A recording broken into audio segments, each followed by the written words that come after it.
Hello everybody. Welcome. I am Coach Sheree Vejan, and welcome to the Go Getters Midday Session. This is our first session, so I'm excited. It's kind of like a lunch and learn. So we're just going to go through the Ultimate Goals Handbook for those of you who have your copy of it. And if you don't, it's fine. I was going through I'm literally going to be going from the beginning of the journal all the way to the end throughout the year if I have enough content for the remainder of the year. But today, I want to talk about gratitude, thankfulness, gratefulness, acknowledgments, dedication. As I was going through the acknowledgement portion and the dedication page, I was thinking about how I don't know if you guys are nerds like me and you actually read every part of the book. I read the acknowledgments, the dedication. I want to know who I want to know who designed the cover. I want to know who did the layout. I want to know who the editor was. And sometimes I go in and follow those people. So that's a whole nother thing. But I usually go through the dedication and acknowledgement. And I was listening to The High Five Habit by Mel Robbins this week, and how she went through her acknowledging and thanking her parents. And I thought it would be a good way to start this session. So even in my acknowledgement and dedication page, I dedicated the book to Dr. Billy Ingram. And I was just thinking about dedicating the book to him. But then I started thinking about the other things that he did. Like he gave my daughter their first photo session. I was able to do my first concert at his church. I was able to do my first goal setting workshop. I actually preached my first sermon there under his leadership. And I was just thinking about all the first things that he did. I'm pretty sure that I said thank you, but I don't know if I said thank you enough. Now that I go back and think about the actual memories and milestones that were created under his leadership, I don't know if I even knew at that time the magnitude of what was happening, what was developing, in me. And so don't wait until you have to dedicate a book to somebody. Don't wait until their funeral. Don't wait until the toast at the wedding to say, hey, you made an impact. So I want to encourage you today to take that time to think and who can you thank? So even in my acknowledgments, now this is crazy because normally throughout the beginning of the year or the end of the year, I send out books to a lot of my friends and family. I didn't get a chance to do that this year. I'll usually send out, I think last year we sent out like 150 books or 170 books. The way my budget was set up this year, I did not send out 100 books this year. So I'm wondering if the people who I dedicated and acknowledged even know that they are in the acknowledgement section of the book. So I need to do that. But even shouting out my daughters, my husband, my son, because they're always involved in any project that I'm doing. Now I'm working on a cookbook just for their family. And, I have Coach Hollingsworth in here. I have David Shands. I have Auntie Shaky, my cousin Traviette, Yolanda Mason for buying every copy of the book, like every edition. Trina Jones, Earl Muse, all my Facebook family, and then my crew. Like we had our first goal setting workshop back in 2010, and all the kids who attended that first workshop are now grown. They're driving. They've graduated college. And so just shouting out to them. But I wanted to encourage you today and every week. Before I used to do Thankful Thursdays, that was one of my routines. And I want to encourage you to incorporate that too. I used to sit down every Thursday and write thank you cards, especially now in this, this social media, electronic world. People rarely get things in the mail now unless it's a bill. And even the bills, they want you to put that on automatic. But it would be great to get those reminders in the mail, get a thank you card in the mail, get a gift card in the mail, not in electronic mail. So I want to encourage you to do that this week. I'm going to show you my box. I've had these boxes for a minute. These are my thank you cards that people actually gave me. So people who've given me gift cards or thank you cards, I keep those here in this box. And then I have a box that has gift cards in it. So it has thank you cards and stamps and envelopes and things like that. So I want to encourage you to get a thank you box for giving and receiving, because most times it has that ripple effect where if you're giving, it's so crazy. When you start to give, people feel like they need to give something back. They're like, oh, shoot, if I can't give it to you, I'm going to give it to somebody else. And it creates this ripple effect. So I've seen that happen. So I want to, and this is an informal, I want it to be like an informal conversation with us instead of, so I prepared some notes, but not that many notes. So let's see. The reality, we have been blessed with so many good things, but when we're stressed and overwhelmed or focused on what's next, we forget to acknowledge them. And so, how many times have you lost something only to realize, ooh, when I had that, I wasn't even appreciative? Say the power outage or the water gets shut off by the water company for a couple of hours and they send you the notice. And they go, oh, we're going to shut your water off for 4 hours. And you plan, like, okay.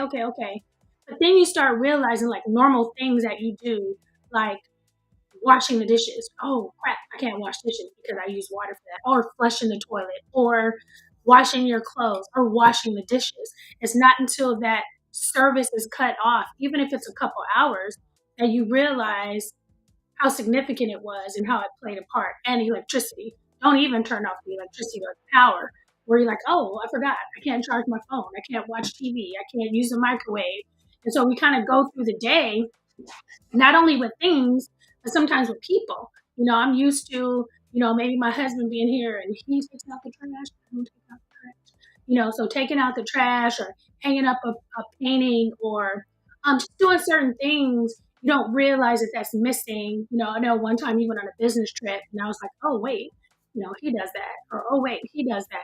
And so I want us to get into a habit of being grateful and being thankful. And it is difficult sometimes, especially if you're going through the trials of life and you're thinking about everything that's going crazy and wrong. I know I get caught up sometimes, but even in my prayer journal starts off with thankful.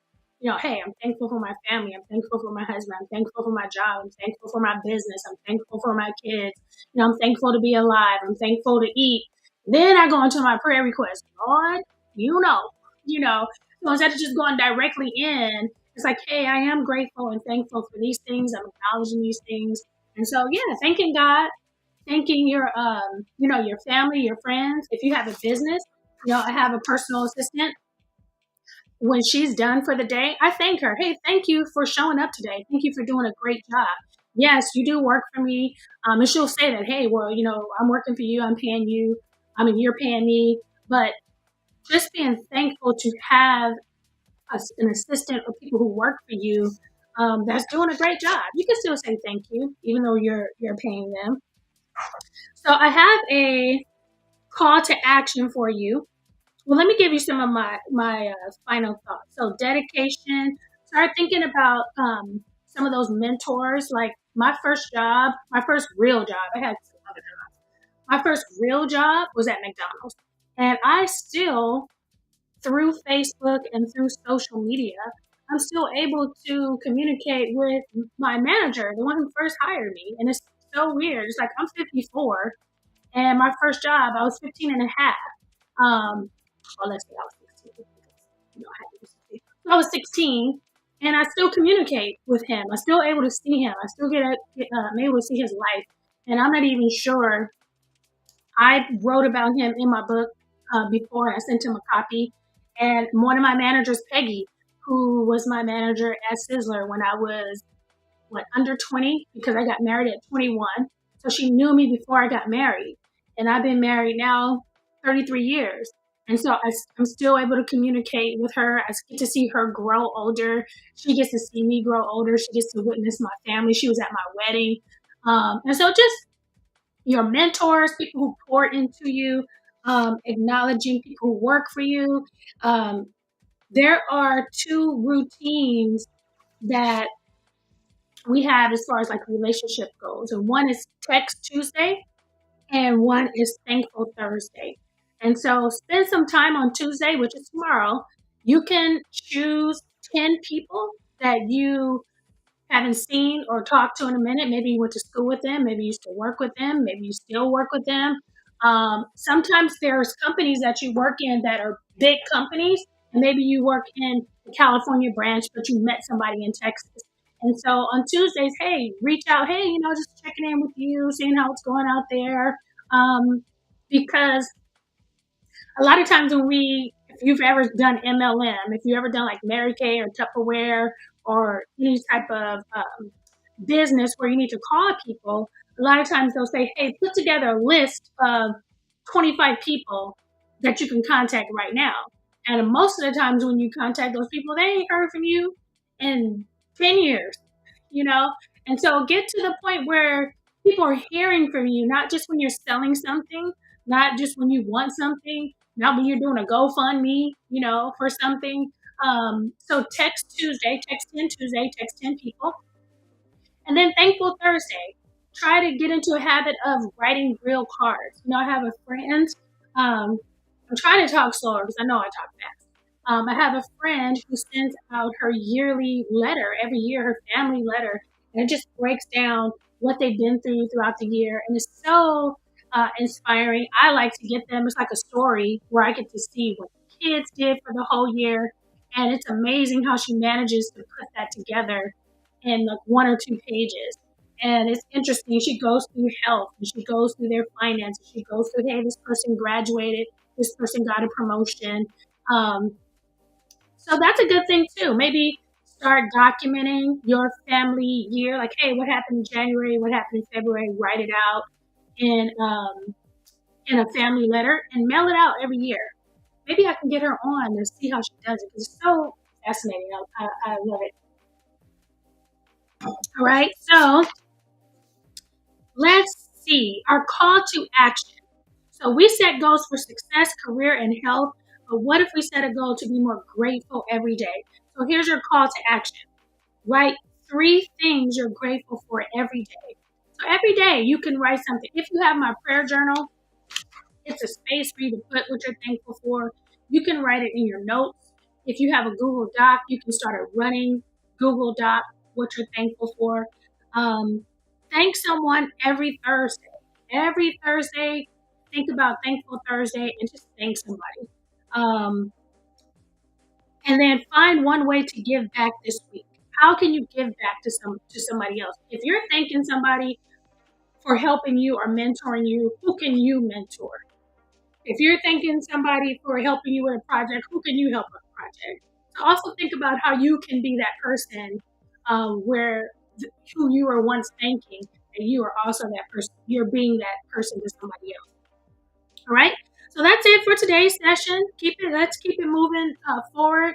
Let's be grateful. Let's be thankful. Let's set a goal to be grateful and thankful. If you found this video to be valuable, please subscribe and share with your friends and family. Turn on your notifications. My goal is to be here live with you Monday through Friday at 12 noon. So grab your lunch real quick, or your smoothie, or your coffee, and let's have a conversation. Let me see if there's anybody in the chat. All right. Kingdom Life Clothing, thank you for joining us. All right. Does anyone have any questions? If you have any questions, let me know. Let me check Instagram real quick. All right. All right. I don't see any more questions or comments. I'll see you guys tomorrow. Tomorrow, I think we are going to talk about relationships. We are in the month of February, and if you are part of the Goal School community, you know that each month we are working on a specific category for our goals. And so last month was health and fitness. I'm still reaping the benefits from that. We did a 21-day plant-based challenge, which we do every year, but this one was a little different. This one kind of hit different. And so this month we're working on relationship goals, and next month we're working on our finance goals. So I'm going to put up the Ultimate Goals Handbook. If you don't have a copy, let's see, go ahead and scan that QR code and get your copy of the Ultimate Goals Handbook. Um, it has everything, and not just because I wrote it, it has everything you need to reach your goals. It's divided into 12 different categories to help you balance out your life. There's a life wheel. There is a place to, I mean, a wheel of life. There is a place for you to have your word of the year, your song of the year. There are book recommendations. And so this is my uh, it was a yearly journal, and now it is now the Ultimate Goals Handbook. And so I will see you guys. We'll be going through this book throughout the year, and I'll see you guys tomorrow.